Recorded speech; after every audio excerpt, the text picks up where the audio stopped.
مرحومین کی بلندی درجات کے لیے بلند تر صلوات۔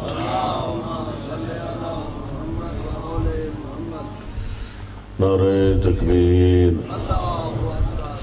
نعرہ تکبیر، نعرہ رسالت، نعرہ رسالت، نعرہ حیدری، نعرہ حیدری، حسینیات، حسینیات، یزیدیات، یزیدیات، اور محمد والے محمد صلوات۔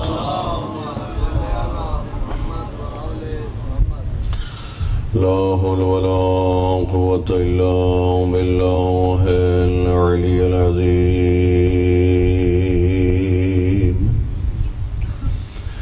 بسم الله الرحمن الرحيم۔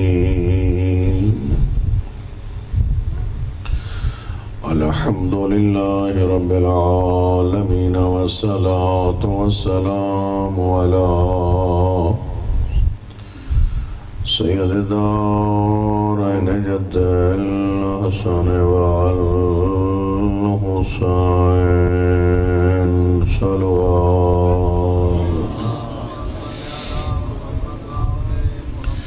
شمس بین القمرین ہادینا وہادی ثقلین، شفیع ذنوبنا وطبیب قلوبنا ابی القاسم محمد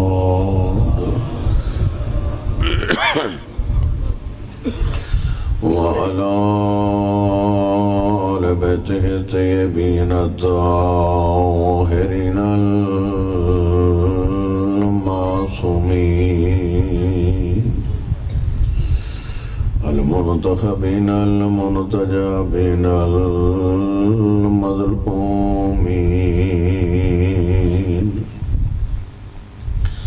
لا سیما علی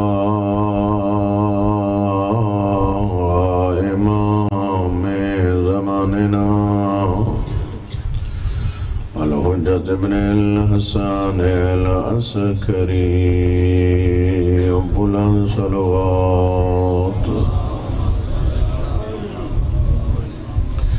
ورحمۃ اللہ علی محبیہم، ولعنۃ الدائمۃ علی اعدائہم اجمعین، من یوم عداوتہم الی قیام یوم الدین۔ اما بعد فقد قال اللہ تبارک و تعالی فی کتابہ المجید، بسم اللہ الرحمن الرحیم، انما یرید اللہ لیذھب عنکم رجس اہل البیت ویطہرکم تطہیرا۔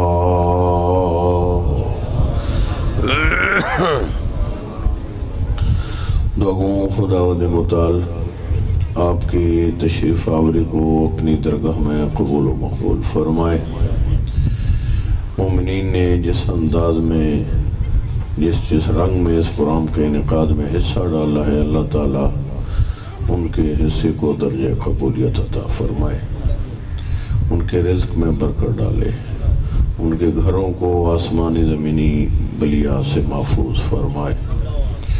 علماء حق کا خصوصاً نجفی صاحب قائد ملت جعفریہ کو اپنی حفظ و امان میں رکھے، ہمیں ان شخصیات کی قدردانی کرنے کی توفیق عطا فرمائے۔ دعاؤں کی مقبولیت کے لیے بلند تر صلوات۔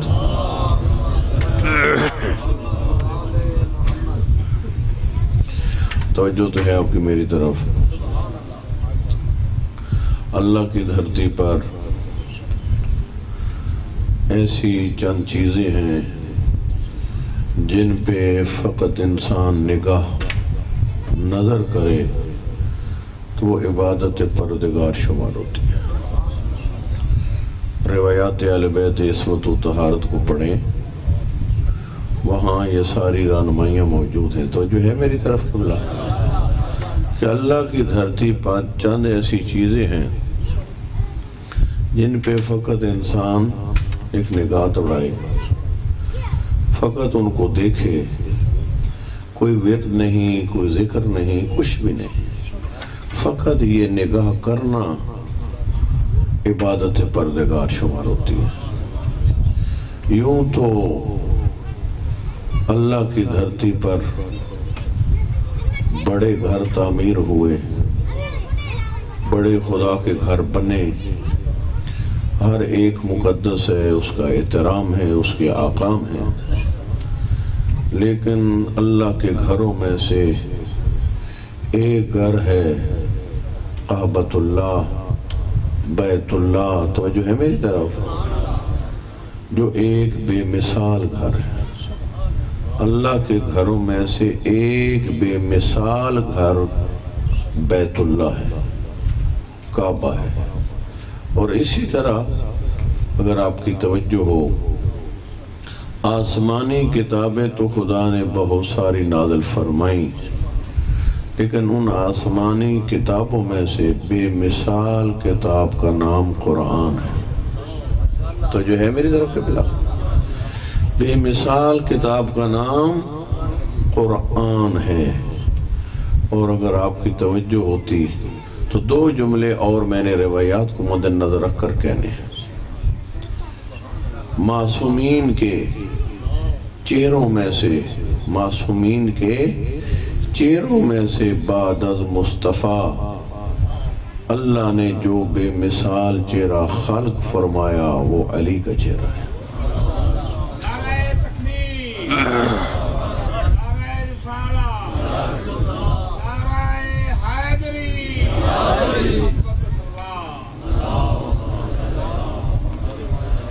بات قبلہ سمجھ آ رہی ہے؟ معصومین کے چہروں میں سے بعد از مصطفیٰ، یہ بات بعد از مصطفیٰ کوئی خطیب کہے یا نہ کہے، یہ ہر صورت میں مکتب تشیع میں موجود ہے۔ تو جو فرمایا آپ نے، میں تو کوشش کرتا ہوں کوئی اور چیز بیان کروں، لیکن اس ترتیب کو ضرور بیان کرتا ہوں، چونکہ یہ ہمارے مسلمہ عقائد ہیں۔ ذات پروردگار وحدہ لا شریک ذات ہے، اور عالم وجود میں افضل ترین ذات کا نام محمد مصطفیٰ ہے۔ جی کتنی عظمت ہے اس مصطفیٰ کی۔ یوں آیا شخص، یوں سامنے میرے آقا علی کے پاس، اور مولا علی کی عظمتیں دیکھ کر کہتے ہیں انت نبیون، اے علی آپ کوئی نبی ہیں؟ میرے آقا نے فرمایا نہیں، حسنین کے نانا اللہ کے آخری نبی تھے۔ تو پھر رکا نہیں، پھر کہتے ہیں آپ خود ہی بتائیں آپ ہیں کیا؟ تو جو ہے میری طرف پلٹ کے کہتے ہیں آقا آپ خود بتائیں آپ ہیں کیا؟ تو آپ کا کیا حال ہے؟ علی جیسے باعظمت سے سوال کیا جائے اپنا تعارف کرائیں، تو علی کے لیے عظمتوں کی کوئی ایک باب تھا؟ علی چاہتے تو قرآن کی آیتیں پڑھ پڑھ کے فرماتے کہ یہ میں وہ علی ہوں جس کی شان میں یہ آیت نازل ہوئی، اور اگر اس سے آگے نکلتے کہتے کہ میں وہ باعظمت علی ہوں جس کی شان میں نبی نے یہ فرمایا۔ تو جو ہے میری طرف، اور اس سے آگے نکلتے عظمتوں کے باب دیکھیے، آقا میرے اگر اپنی عظمت بیان کرنا چاہتے تو یہ بھی کر سکتے تھے، یعنی اللہ نے مجھے یہ عظمت دی ہے، بطول جیسی میری شریک حیات ہے۔ توجہ ہے میری طرف، اور اس سے آگے بڑھتے کہتے میں وہ باعظمت علی ہوں، بڑی بڑی باعظمت اولادیں لوگوں کو ملی، لیکن حسن حسین کا باپ ہونے کا شرف مجھے ہے۔ توجہ ہے کہ ملا؟ یہ ساری عظمتوں کے باب ہیں، لیکن میرا آقا جب سائل علی مولا کی عظمتیں دے کر سوائے نبوت کے کچھ اور چیز اسے نظر نہ آئی، تو میرے آقا نے فرمایا نہیں، اپنے نظریے اور عقیدے کی اصلاح کر، حسنین کا نانا اللہ کا آخری نبی ہے، تو پلٹ کے کہتا ہے علی تو خود ہی بتا تو پھر ہے کیا؟ تو مقام تعارف میں ایک جامع تعارف حسنین کے بابا نے کرایا، فرمایا فقط یہ جان لے میں کیا ہوں، انا عبد من عبید محمد، میں محمد کے غلاموں میں سے ایک غلام ہوں۔ کوئی توجہ فرمائی آپ نے؟ اس لیے بار بار پورے عشرے میں جملہ کہتا ہوں بعد از مصطفیٰ۔ آقا کی شان اور ہے، غلام کی شان اور ہے، توجہ فرمائیے یا نہیں؟ بعد از مصطفیٰ، میں نے کہا معصومین کے چہروں میں سے بعد از مصطفیٰ بے مثال چہرہ اللہ نے جو خلق فرمایا وہ علی کا چہرہ ہے۔ توجہ ہے میری طرف آپ کی؟ چند چیزیں جو اللہ کی دھرتی پہ ہیں جن کو فقط دیکھنا اللہ کی عبادت ہے۔ یہ کتنی چیزیں ہو گئی قبلہ؟ 3، کعبہ اور بیت اللہ، دوسری چیز قرآن، تیسری چیز چہرہ علی، چوتھی چیز سنو، غیر معصوم چہروں میں سے اللہ نے بڑے بڑے باعظمت چہرے بنائے، لیکن جس چہرے کو بے مثال قرار دیا وہ والدین کا چہرہ ہے۔ تو جو ہے میری طرف قبلہ، اگر آپ کی اجازت دے تو میں انہی 4 جملوں کی تائید میں 4 حدیثیں آپ کی خدمت میں پیش کر دوں۔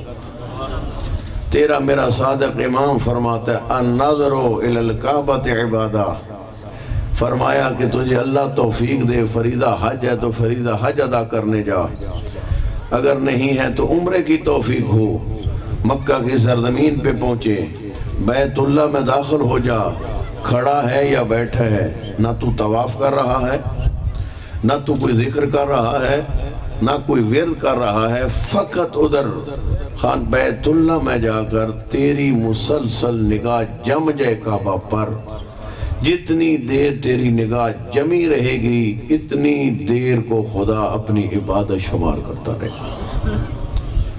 گھروں میں سے بے مثال گھر بیت اللہ، توجہ ہے میری طرف، اور کتابوں میں سے، آسمانی کتابوں میں سے بے مثال کتاب ہے قرآن۔ تیرا اور میرا صادق امام فرماتا ہے النظر الی المصحف عبادہ، تو قرآن پڑھ نہیں، تلاوت قرآن کی اور منزلیں، تدبر در قرآن کی اور منزلیں، قرآن سمجھنے کی منزلیں اور ہیں۔ فقط میرا آقا ارشاد فرماتے اللہ کی اصلاح ریب اور بے عیب کتاب کو کھول اور اس کی لفظوں پہ فقط تو نگاہ کرتا رہے، تیری زبان حرکت نہیں کر رہی، تو اس کی تلاوت نہیں کر رہا، فرمایا اللہ کی اس کتاب کی لفظوں پہ فقط تو نگاہ جو دوڑاتا رہتا ہے خدا اپنی عبادت شمار کرتا ہے۔ کوئی توجہ ہے میری طرف قبلہ؟ یہ عظمت ہے اس کتاب کی۔ تیسرا جملہ معروف جملہ، لیکن اگر آپ اجازت دیتے تو یہاں رک کر میں ایک اور جملہ بھی آپ کی خدمت میں پیش کر دوں۔ میری آقازادی سیدہ بطول بلند آواز سے صلوات پڑھ لیجیے۔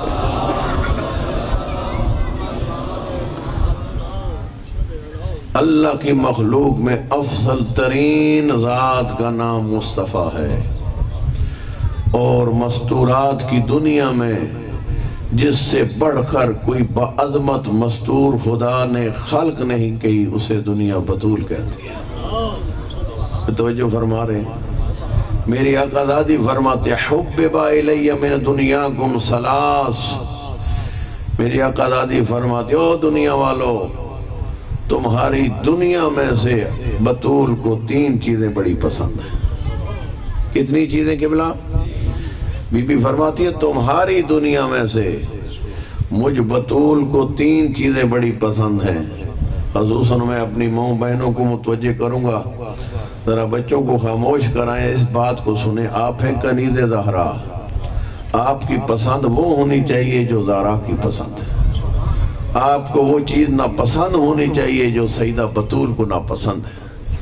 فقط دعوی کنیزی کر لینے سے انسان کنیز زہرا نہیں بنتا، تعلیمات زہرا کو اپنے اس وجود پہ حاکم کر کے انسان کنیز زہرا بنتے ہیں۔ تو جو فرما رہے ہیں آپ لوگ، میری آقا دادی فرماتی ہے تمہاری دنیا میں سے بطول کو کتنی چیزیں پسند ہیں؟ 3 چیزیں پسند ہیں۔ پہلی چیز میری آقا دادی فرماتی ہے النظر الی وجہ رسول اللہ، بی بی فرماتی ہے چہرے رسول خدا کو دیکھنا بطول کو بڑا پسند ہے۔ کوئی توجہ فرمائی آپ نے؟ نبی مکرم اسلام بی بی کے والد گرامی ہیں یا نہیں ہیں؟ لیکن بی بی نے یہ نہیں فرمایا النظر الی وجہ ابی، اپنے باپ کے چہرے کو دیکھنا مجھے بڑا پسند ہے۔ یہ بی بی آپ کی اور میری رہنمائی کر رہی ہے۔ اپنے ذاتی رشتوں ناتوں کو مد نظر رکھ کر تعظیم کرنے کی منزل اور ہے، اور اللہ سے جڑے ہوئے رشتوں کو مد نظر رکھ کر تعظیم کرنے کی منزل اور ہے۔ تو جو فرمائی ہے یہ رنگ الہی، خدا سے تعلق اور ربط کو مد نظر رکھ کر بی بی جملہ فرما رہی ہیں، چونکہ اللہ کے رسول ہیں، باپ نہیں اللہ کا رسول ہے، اور اس دھرتی پہ اللہ کے رسول کے چہرے کی زیارت کرنا اور اس چہرے کو دیکھنا بطول کو بڑا پسند۔ توجہ ہے میری طرف؟ پھر میری آقا دادی فرماتی ہے تمہاری دنیا میں سے دوسری چیز جو بطول کو بڑی پسند ہے، میری آقا دادی فرماتی ہے وَتِلَاوَةُ کتاب اللہ، بطول کو وہ کتاب، اس کتاب کی تلاوت بڑی پسند ہے جو اللہ کی کتاب ہے۔ 3 جملے، تینوں میں اللہ موجود ہے، رسول اللہ، کتاب اللہ، رسول خدا کا چہرہ اور اللہ کی کتاب کی تلاوت۔ تو جو ہے کہ بلا جناب سلمان فارسی کہتے ہیں میں آیا سیدہ بطول کے گھر، میں نے دیکھا میری آقا دادی تلاوت قرآن میں مصروف تھیں اور محو تھی بطول قرآن کی تلاوت میں، لیکن میں نے عجیب منظر دیکھا، کوئی چکی چلانے والا نہیں لیکن چکی خود چل رہی ہے۔ تو جو ہے میری طرف کے بلا بی بی تلاوت قرآن فرما رہی ہیں، چکی خود چل رہی ہے، میں حیران و پریشان ہو کے فوراً پلٹا اور پاک نبی کے پاس گیا۔ میں نے کہا آقا، میں نے اپنی آقا دادی کے گھر عجیب منظر دیکھا۔ پاک نبی نے فرمایا سلمان کیا منظر؟ کہتے آقا میری آقا دادی سیدہ بطول تلاوت قرآن فرما رہی تھی اور میں نے دیکھا چکی خود چل رہی ہے۔ تو میرے پاک نبی نے اس روایت کے مطابق ارشاد فرمایا اے سلمان، میری بطول خدا کی تلاوت، خدا کی کتاب کی تلاوت ایسی اخلاص اور خلوص میں ڈوب کے کرتی ہے کہ جو ہی بطول تلاوت شروع کی ادھر سے ذات پروردگار نے فرمایا اے جبرائیل، اے میکائیل، اترو جا کے بطول کی چکی چلاؤ۔ نعرہ تکبیر، نعرہ رسالت، نعرہ حیدری، سنتر صلوات۔ چوتھی چیز، تیسری چیز میری آقا دادی فرماتی ہے والانفاق فی سبیل اللہ۔ بی بی کہتی ہے او دنیا والو، تمہاری دنیا میں بطول کو تیسری چیز جو پسند ہے وہ راہ خدا میں اپنا مال دینا ہے۔ توجہ ہے کہ بلا میری طرف؟ والانفاق فی سبیل اللہ، اللہ کے راستے میں مال دینا بطول کو بڑا پسند ہے۔ اگر آپ مجھے اجازت دیں میں تھوڑی سی گفتگو اسی نقطے پہ روک دوں کہ یہ بی بی دو عالم کیا فرما رہی ہیں۔ والانفاق فی سبیل اللہ، راہ خدا میں انفاق کرنا مجھ بطول کو بڑا پسند ہے۔ میرا قبلہ انفاق کا بڑا مرتبہ ہے قرآن میں، روایات آل بیت میں، لیکن ایک بات ذہن نشین رکھ، خدا وند مطال نے ہم پر کئی ایک چیزیں واجب قرار دی ہیں اور ان میں سے 2 اہم مالی واجبات ہماری گردن پہ ہیں، ایک کو خمس کہا جاتا ہے، ایک کو زکوٰۃ کہا جاتا ہے۔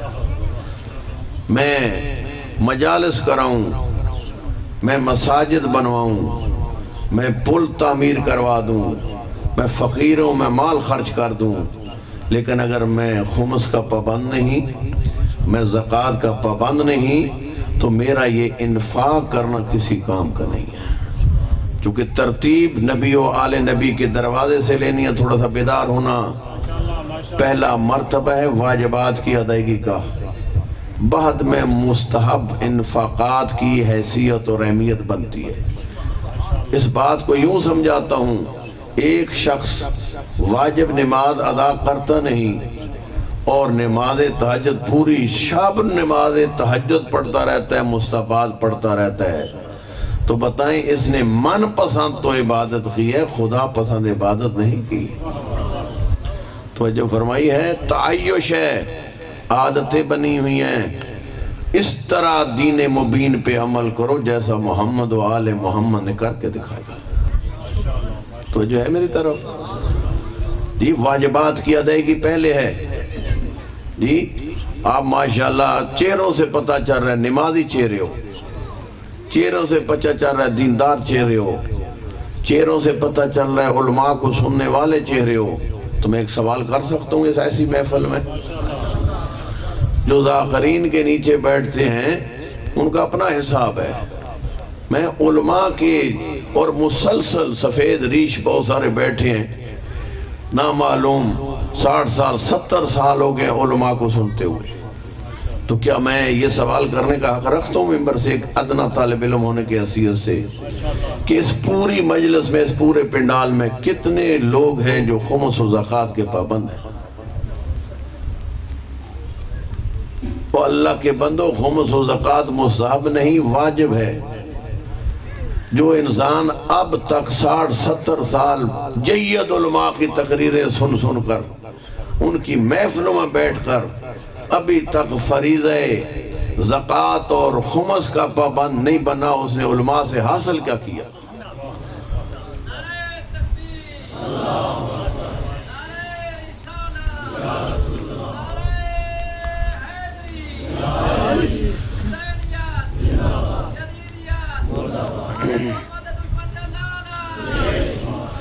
قبلہ توجہ فرما رہے ہیں، پریشان تو نہیں ہو گئے؟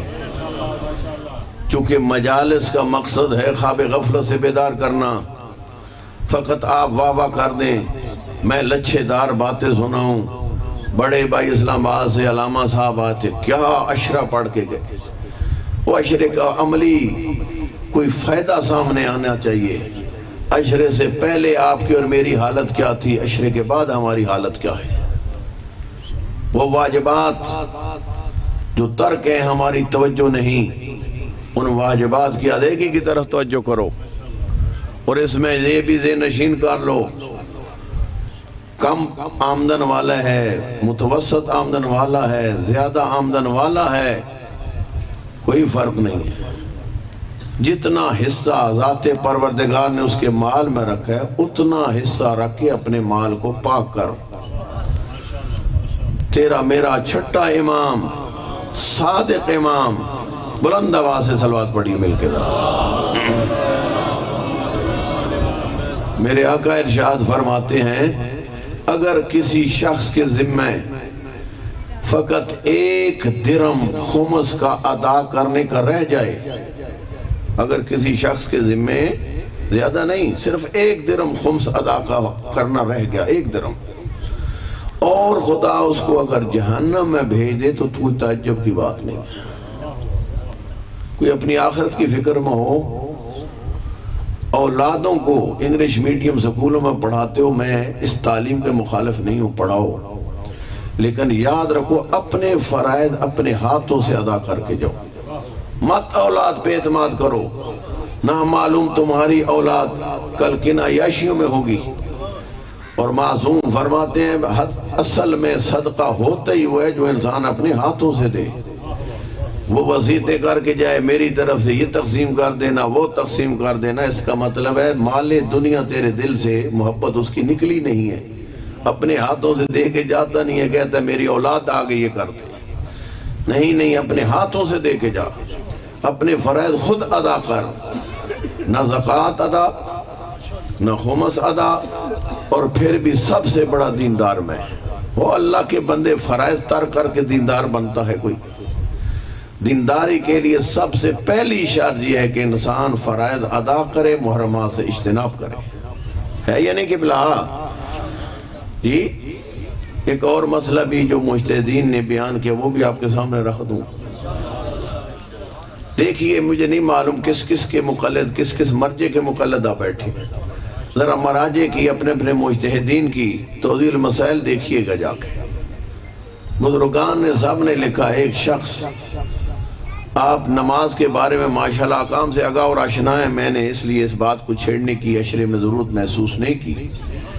علماء سے سوال کرتے ہو، کتابیں پڑھتے ہو، توضیح المسائل تمہارے گھروں میں موجود ہیں، تھوڑا سے توجہ کیجئے گا میری بات کی طرف۔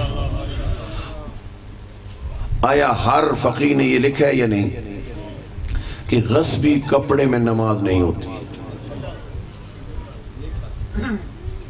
پریشان ہو گئے آپ لوگ۔ میں آپ سے بات کر رہا ہوں، آپ سمجھ رہے ہیں سوشل میڈیا پہ میرا خطاب جا رہا ہے، میں دنیا کو خطاب کر رہا ہوں، میں آپ سے خطاب کرنے آیا ہوں۔ غصبی کپڑے میں نماز ہوتی ہے جی؟ اس بات پہ سب کا اتفاق ہے؟ سنو پھر، ایک شخص ہے عام کسی کا مال غصب کرنے والا، اور ایک ہے سیدہ بطول اور اس کی اولاد کا مال غصب کرنے والا۔ تھوڑا سا بیدار ہونا، سر اٹھائیں آپ، میں کیا کہہ رہا ہوں؟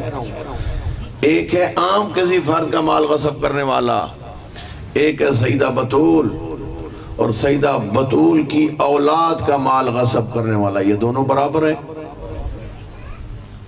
کتنا زور سے نعرہ لگاتے ہو مجلسوں میں، غاصبین حق زہرا پر لعنت، لعنت ہے یا نہیں؟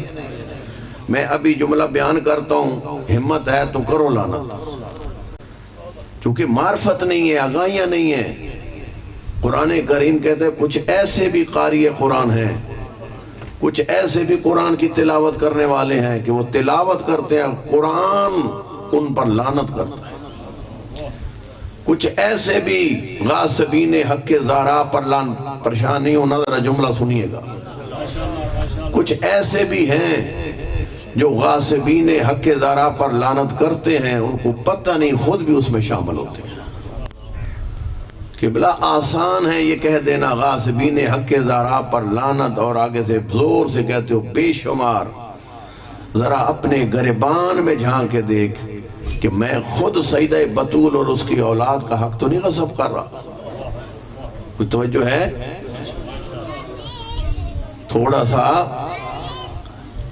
اس کپڑے کو، جو ماشاءاللہ آپ میں سے کتنے نماز تہجد کے بھی پابند ہوں گے، اس نماز تہجد کا کیا فائدہ جو غصبی کپڑے میں نماز پڑھی جائے؟ غصبی کپڑے میں نماز ہوتی ہے، نماز تہجد ہو جائے گی؟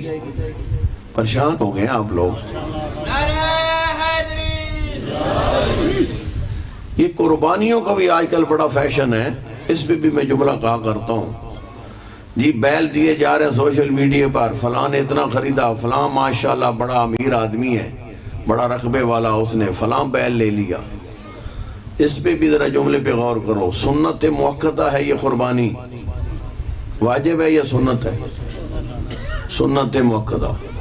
اگر ایک شخص قربانی خریدتا ہے 1,00,000 روپے کی، اور اس میں 10,000 خمس تھا جو ادا نہیں کیا، تو وہ قربانی لگ جائے گی جو غصبی مال سے خریدتا جاتا ہے وہاں؟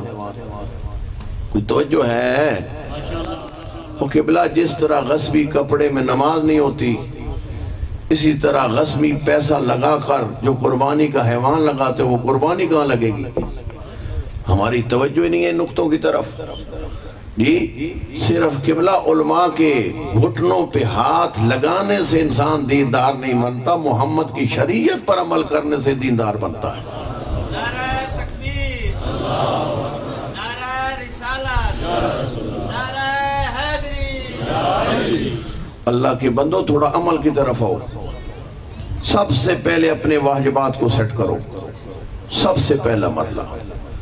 اور کیسا وہ باپ تہجد گزار ہے، کیسا وہ باپ تہجد گزار ہے جسے خبر نہیں نصف شب ہو چکی اور اس کا بیٹا کہاں۔ تربیت اولاد واجب ہے، نماز شب مستحب ہے، ایک واجب باب تر کر کے مستحب عمل میں مصروف ہے، پھر کہتے ہیں کہ یہ میرا بیٹا میرے ساتھ بدتمیزی کرتا ہے۔ جب تربیت کا وقت تھا، میں نے جب تربیت نہیں کی تو اسے میں کیا توقع کرتا ہوں کہ وہ میری اطاعت کرے گا؟ اب تو دشمن بھی تمہارے پیچھے ہے آپ کی نسلوں کو تباہ کرنے کے لیے، کسی کو نشے پہ لگا رہے ہیں، کسی کو غلط محفلوں میں لے جا رہے ہیں۔ کنٹرول کرو اپنی نسلوں کو، اگر چاہتے ہو محمد و آل محمد کے دین پہ رہیں، اگر چاہ رہے ہو تمہارے لیے نیکیوں کے تحفے پہنچائیں۔ تربیت اولاد کوئی آسان کام نہیں ہے، بہت سخت فریضہ ہے۔ میں ماؤں بہنوں کی خدمت میں بھی گزارش کروں گا، جناب کی خدمت میں بھی عرض کروں گا، پڑھو نماز تہجد جی بھر کے پڑھو، لیکن ان فرائض کی طرف بھی متوجہ ہو۔ اولاد کو وقت دو، اولاد کے پاس بیٹھو۔ وہ کیسے والدین ہیں کہ اولاد کے اندر جرأت نہیں والدین کے ساتھ خوشگوار ماحول میں کوئی بات کر سکے، اپنے دل کی بات کا ذکر کر سکے۔ آپ یہ سمجھتے ہیں کہ بڑا میرا احترام کرتا ہے کیونکہ میرے سامنے بات نہیں کر سکتا۔ نہیں، یہ تربیت محمد و آل محمد کا سلیقہ نہیں۔ نبی و آل نبی کی تعلیمات یہ ہیں، نہ معلوم کیا کیا شعبہ حیات میں تم ہو، جاب تمہاری کیا ہے۔ محمد و آل محمد کی شریعت یہ کہتی ہے کہ اپنی اولاد کو جس طرح جاب کو ٹائم دیتا ہے، اپنے کاروبار کو ٹائم دیتا ہے، اسی طرح ٹائم مخصوص کر اپنی اولاد کے لیے بیٹھ، ان کے ساتھ حالات انہیں بتا، محمد و آل محمد کا مکتب ان کے سامنے رکھ جتنا تجھے علم ہے، تاکہ تیری اولاد پختہ ہو کے محمد و آل محمد کی شریعت پہ چلتی نظر آئے۔ کوئی توجہ ہے یا نہیں قبلہ؟ کوئی ڈوز زیادہ کڑوی تو نہیں ہو گئی؟ یہ باتیں ہیں، ان کی طرف توجہ کرنے کی ضرورت ہے قبلہ۔ تیرا اور میرا آقا امام سجاد اپنے بیٹے باقر کو خطاب کر کے، ظاہری تو ہستیوں کا خطاب بیٹوں سے ہوتا ہے، پوتوں سے ہوتا ہے، رشتہ داروں سے ہوتا ہے، لیکن رہتی دنیا تک اپنے موالیوں کے لیے پیغام ہوتا ہے۔ یہی ہے یا نہیں؟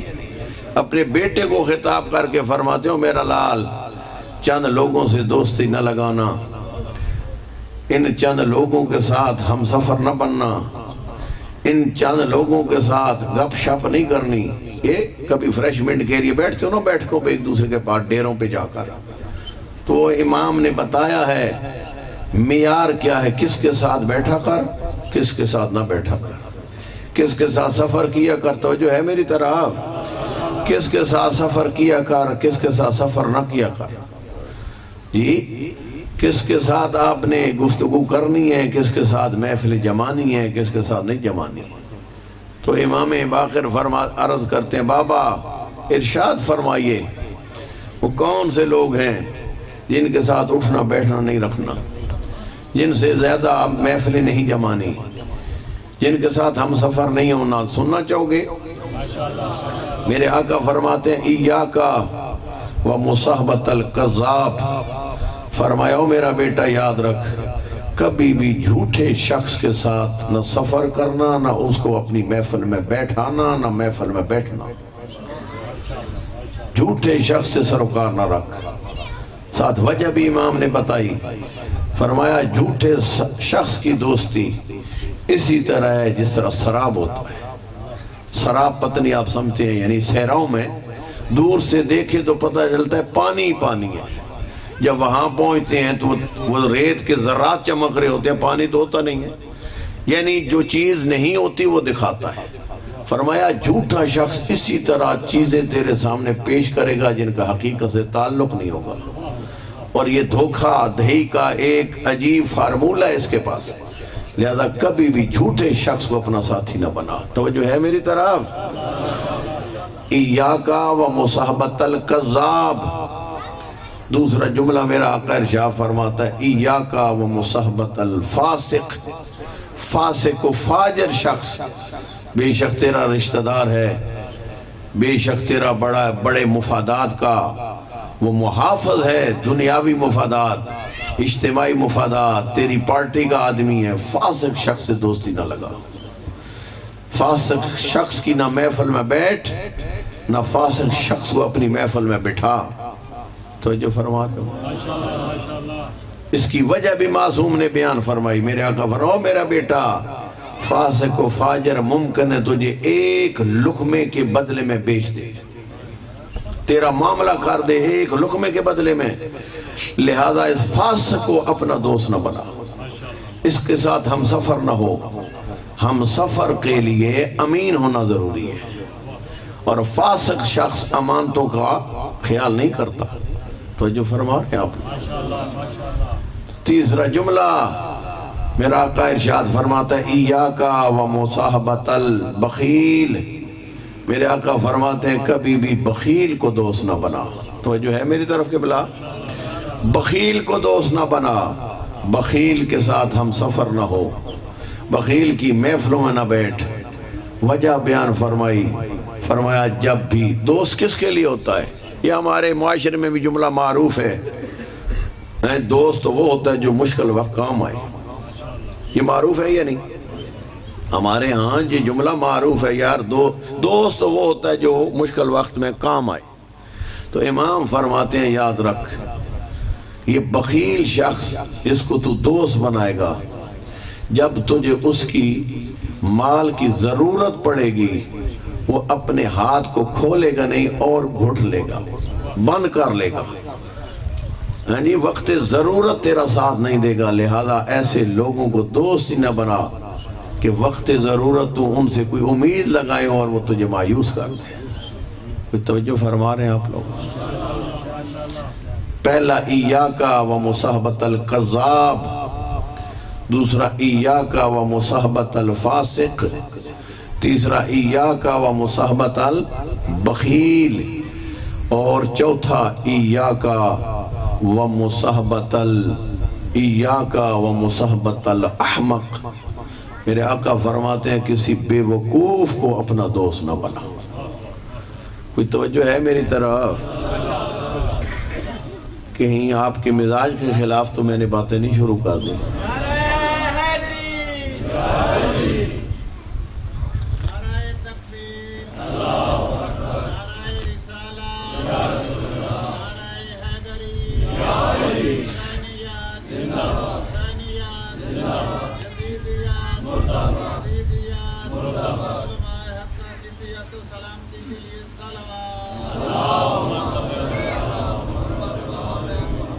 ایاک و مصاحبت الاحمق، فرمایا اپنے آپ کو احمق کی دوست سے بچا، اپنے آپ کو احمق کی محفل سے بچا، اپنے آپ کو احمق کے ہم سفر ہونے سے بچا۔ ساتھ وجہ بیان فرمائی، میرے آقا ارشاد فرماتے ہیں احمق شخص شاید ارادہ یہ رکھتا ہو تجھے فائدہ پہنچائے لیکن تیرا نقصان کر دے گا۔ تو جو ہے احمق شخص اپنی طرف سے شاید تجھے فائدہ پہنچانا چاہ رہا ہوتا ہے لیکن تیرا بڑا نقصان کر دے گا۔ میرے لال ایسے شخص کو اپنا دوست نہ بنا۔ تو جو ہے میری طرف، بس 4 یہ تھے فرد، اور 5واں فرد میرے چوتھے امام نے میرے 5ویں امام کو خطاب کرتے ہوئے فرمایا، ایک دفعہ بلند آواز سے صلوات پڑھ لیں۔ میرے آقا ارشاد فرماتے ہیں میرے لال ایاکا و مصاحبت قاطع رحمہی، میرا آقا ارشاد فرماتا میرا لال جو شخص صلہ رحمی کا فریضہ ادا نہیں کرتا اور اس کا شیوہ ہے قطع رحمی کرنا، اس کو دوست نہ بنانا۔ توجہ فرمائیے، قطع رحمی کرنے والے کو دوست نہ بنانا۔ وجہ تیرا میرا 5واں امام بیان کرتے ہیں، قد وجدتہ فی کتاب اللہ ملعونا ثلاثت مواضع۔ میرے آقا ارشاد فرماتے ہیں قطع رحمی کرنے والے کو میں نے اللہ کی لاریب اور بے کتاب میں 3 جگہ ملعون پایا ہے۔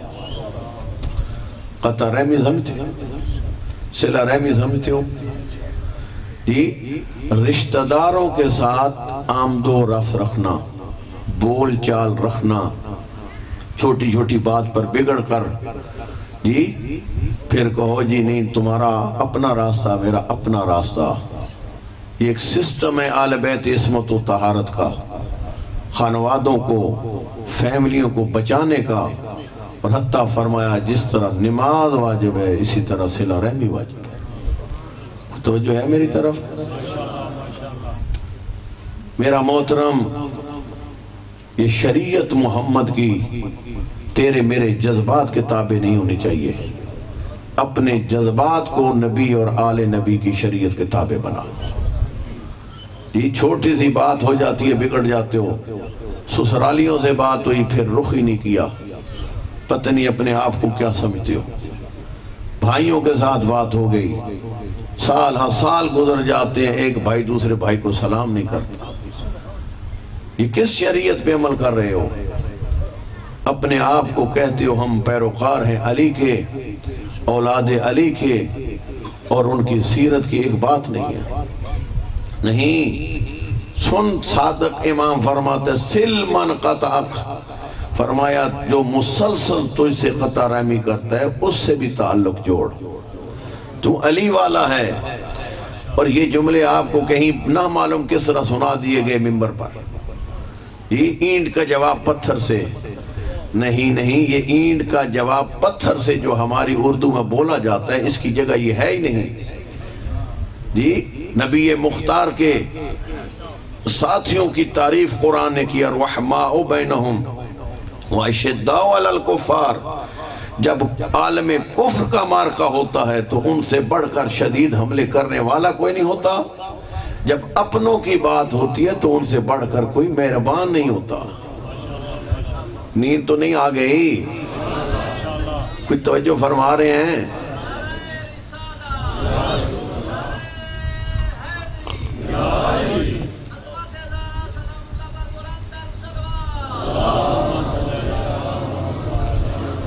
بڑا عام فریضہ ہے روایات اہل بیت عصمت و طہارت میں صلہ رحمی، اور بڑا جرم ہے قطع رحمی۔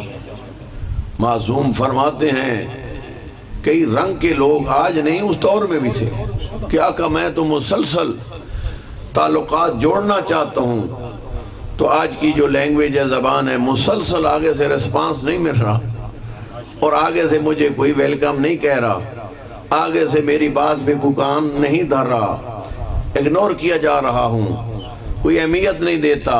معصوم فرماتے ہیں پھر بھی میں تجھے بتاتا ہوں محمد کی شریعت ہے تعلق جوڑ۔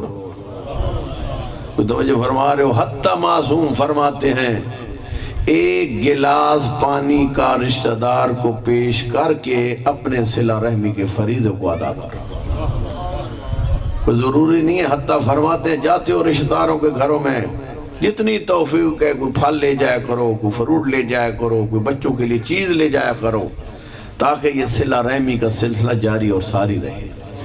اور پھر معصوم نے فرمایا اس کی قطع رحمی کو نہ دیکھ، اس کی قطع رحمی کے آثار اس پہ ہوں گے، تو صلہ رحمی کرے گا چونکہ محمد و آل محمد کی شریعت پہ عمل کرے گا، صلہ رحمی کے آثار تیری زندگی میں آئیں گے۔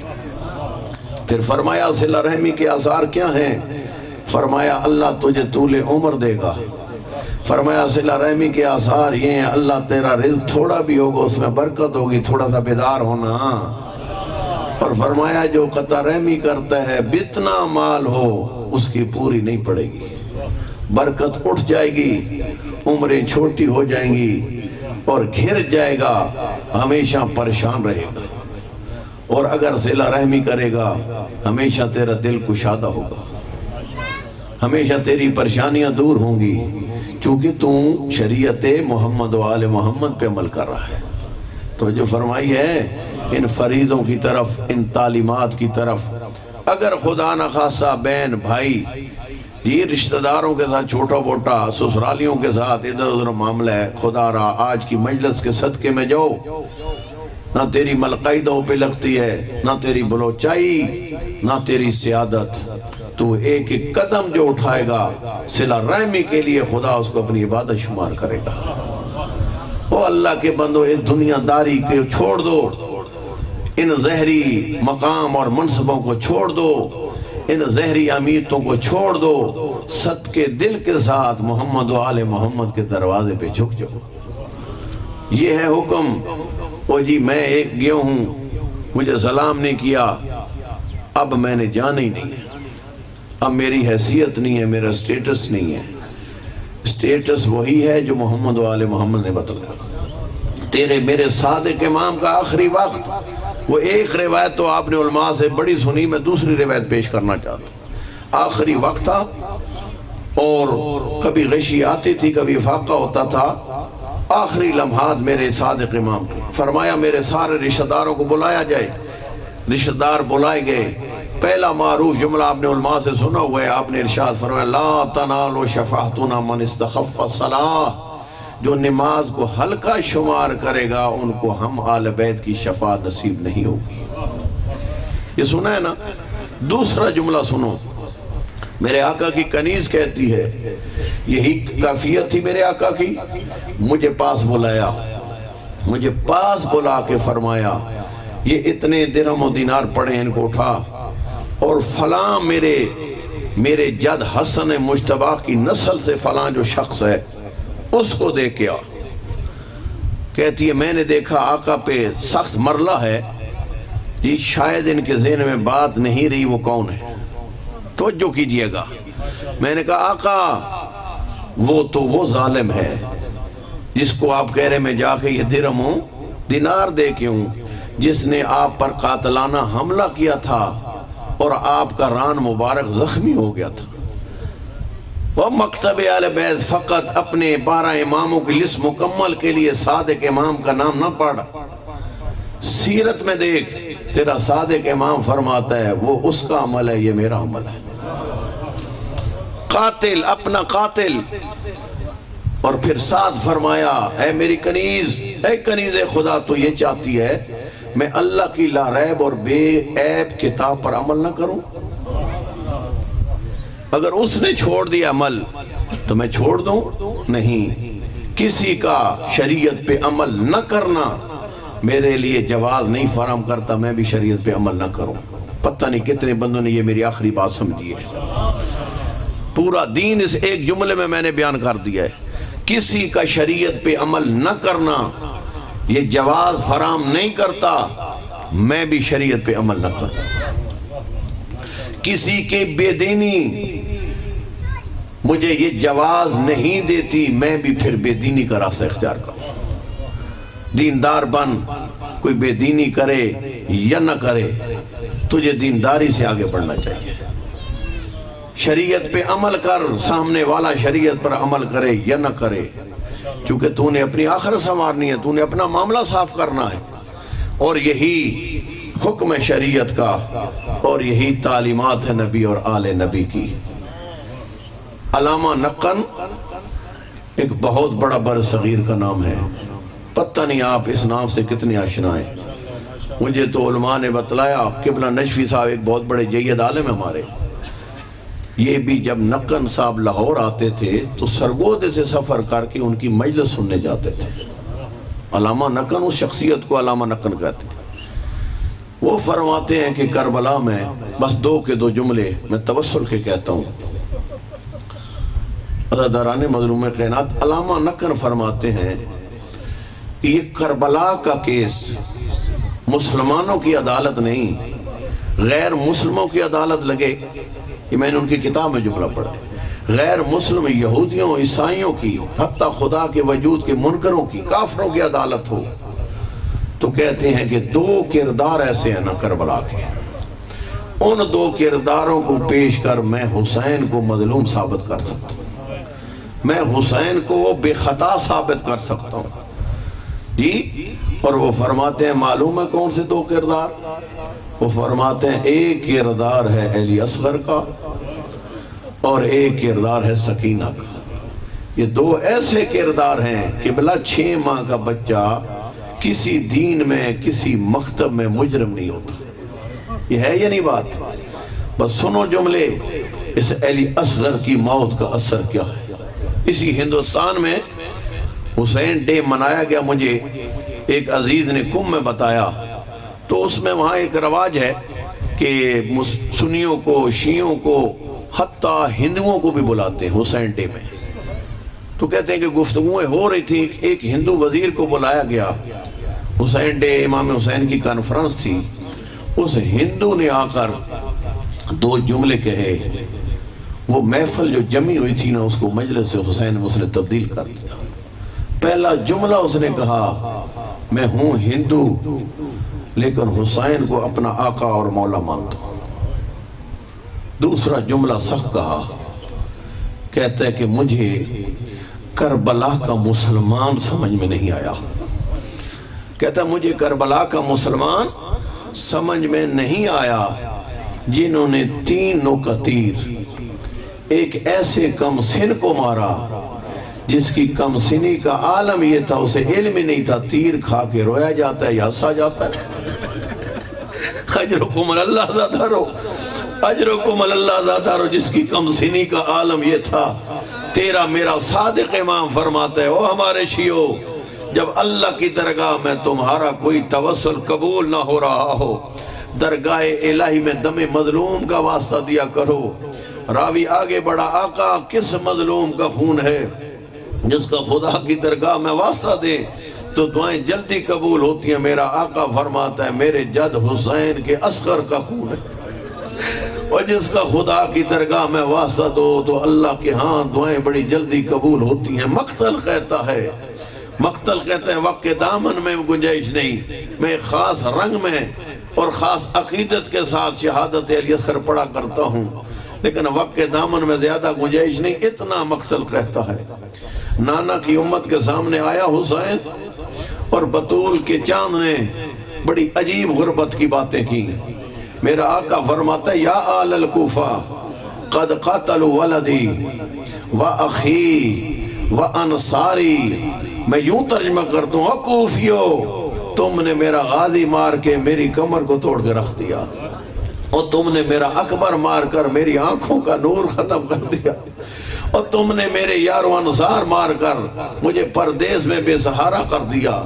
بطول کا چاند کہتا ہے، لیس لی سوا ھذا صغیر، اب حسین کا کل سرمایہ یہی 6 ماہ کا اصغر ہے، اور اس کی کیفیت خود میرے آقا بیان کرتے ہیں، قد یتلظا عطشا، اس پر بھی تلظا کی کیفیت طاری ہو چکی ہے۔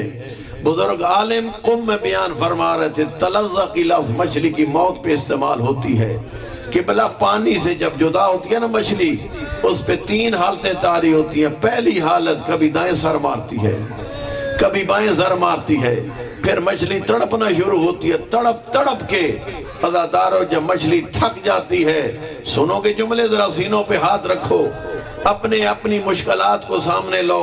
بڑا عجیب توسل ہے حسین کے اصغر کا، اتنا مقتل کہتی ہے۔ تیسری کیفیت مچھلی کی یہ ہوتی ہے، کبھی پانی کے لیے منہ کو کھولتی ہے اور کبھی بند کر لیتی ہے۔ بطول کا چاند کہتا ہے، میرا اصغر نہ تڑپ رہا ہے، میرا اصغر نہ دائیں سر مارتا ہے نہ بائیں سر مارتا ہے، اتنا شدت پیاس کا غلبہ ہے، کبھی پانی کے لیے منہ کو کھولتا ہے اور کبھی منہ کو بند کر لیتا ہے۔ او تمہاری نگاہوں میں مجرم میں حسین ہوں، اس اصغر کا جرم کیا ہے؟ چند بوندے پانی کے دے دو۔ اتنا مقتل کہتی ہے، لعین کہتے تھے پانی خود پینا چاہتا ہے، بہانے کم سن کے بناتا ہے۔ عزادارو اتنے میں حسین تھا حجت خدا، اپنے بیٹے کو خطاب کر کے کہتا ہے، نانا کی امت پر حجت تمام کر۔ میں اتنا جملہ کہا کرتا ہوں، علی اصغر نے خشک زبان خشک ہونٹوں پہ چلانی شروع کی، اور یہ خشک زبان خشک ہونٹوں پہ نہیں چل رہی تھی، نشتر بن کے فوج اشقیاء کے قلب کو چیر رہی تھی۔ تیر گرنے لگے، نیزے گرنے لگے، وہ کام جو عباس کی جوانی نہ کر سکی، وہ کام جو اکبر کی جوانی نہ کر سکی۔ تیر گرے، تلواریں گرنے لگی، کہتے تھے بے جرم حسین کا یہ بیٹا پانی دے دو۔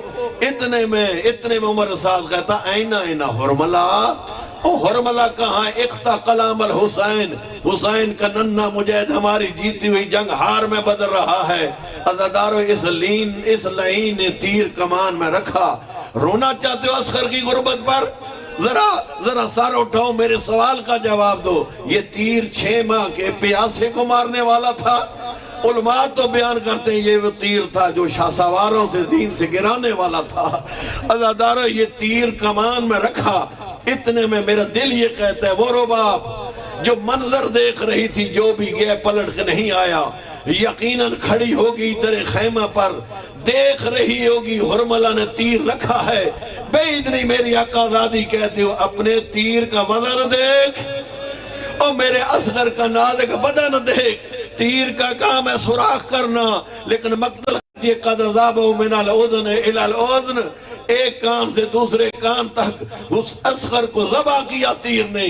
اور کیا کیفیت تھی اصغر کی؟